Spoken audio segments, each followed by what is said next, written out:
Ava bỏ miệng ăn đi. Ava, bỏ miệng, bỏ miệng. Ava. Ôi ngon quá.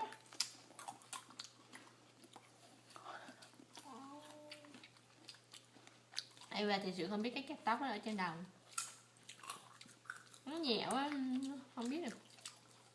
Ngon không? Rồi cái mũ cái đồ nó chậm lên, nó nặng quá. Rất giòn, chỉ vô mắt rồi.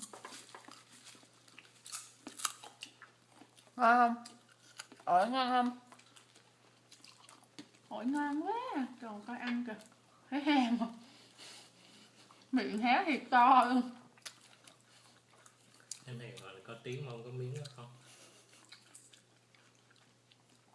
Mẹ nó cũng biết ăn ổi. Nó cũng có qua và. Anh đưa uống ổi bao giờ chưa?